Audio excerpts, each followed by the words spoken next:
Welcome to the Arizona Wildcats Show, brought to you by Fry's Food Stores. Arizona basketball coach Sean Miller met with the media earlier this week and explained how he was able to assemble this year's recruiting class so quickly. Here's what he had to say. Lauri Markkanen, Lauri is here, and the reason he's here for pre-session is, his academic year ended early enough that he could do so, but he has an obligation to his national team that will keep him in Europe for the entire summer. We knew this when we recruited him. It's a great opportunity. He'll play both within his age group and then go through a training camp process in August for the senior national team. They have worked very hard in their country to make basketball a more popular game, and this national team is part of that path. So he'll be busy all summer playing against great competition, but we do have him here with us now. He's taking one class, working with him. I would say the thing that stands out, really the two things. One is his size. He's 225, 5% body fat, and 6'11". He's not a 6'7" face-up forward. He's 6'11".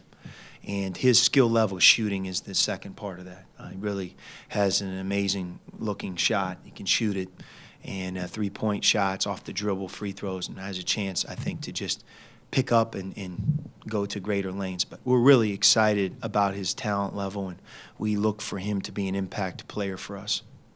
Is it also the way of the world where when you have so many openings, you have to do it so many different ways?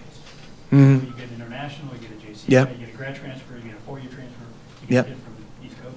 That's right. Is that how you have to do it? That's no question. At least I can't speak for everybody. That's right now at Arizona. Everything's on the table.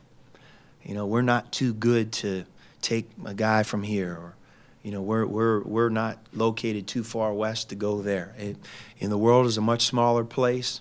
There's guys that are making these decisions, and they're doing it not necessarily the same way that they used to. And it's up to us to recognize that change, embrace it, and be really good at moving forward of running our program, growing our program, and competing for the same standards that have been in place here for a long time. Not just because the landscape's changed doesn't mean that we should be on the outside looking in. We have to be right where we've always wanted to be, and with that, it just, from one year to the next, there's a lot more going on than ever before. That's obvious.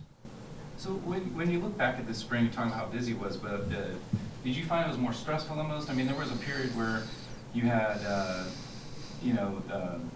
there were still several spots open. Terrence you didn't have yet. Josh Jackson's picking Kansas. Are you worried, that you're going to have enough to fill there? Yes. Yes. I mean, every day. And, it's in this year was different for us because in the past we've signed more during the early period. But I think I made mention during the early period when we signed only Lauri that, again, there's more kids choosing later now than ever before. So that's not a reflection of maybe poor recruiting on our part.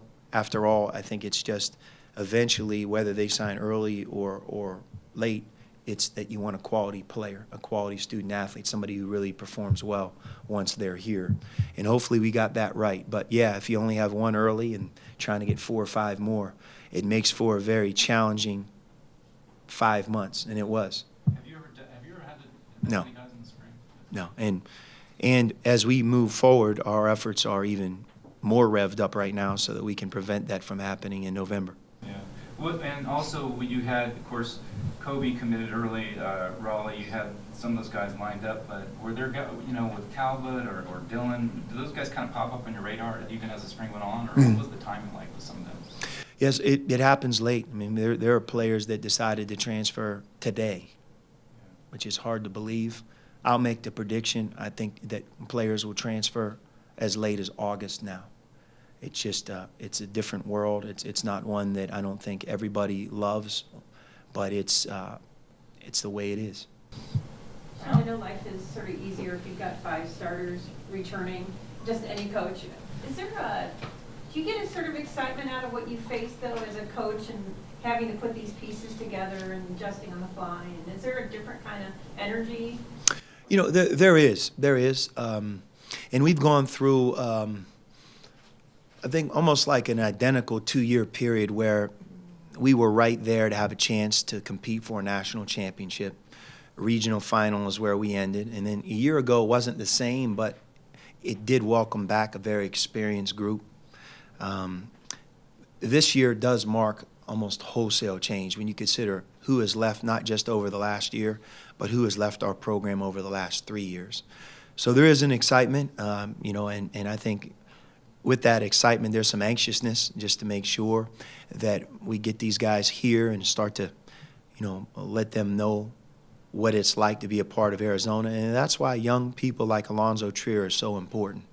Doosan, who's coming back for his junior year, or even a guy like Ray Smith, who, although he didn't play here this past year, you know, he's back for his second year. That how they embrace these new players, and I think the chemistry and how they come together over these next 3 or 4 months will set the tone for next season for sure. But rest assured, we're not the only program facing this challenge, and I think that's where you're going with this, that some of the teams that will end up in Phoenix in a Final Four are at that same stage right now when you consider who they lost and who's coming in their programs as well. Try this matchup. Low prices and faster checkout. You can count on it at Fry's.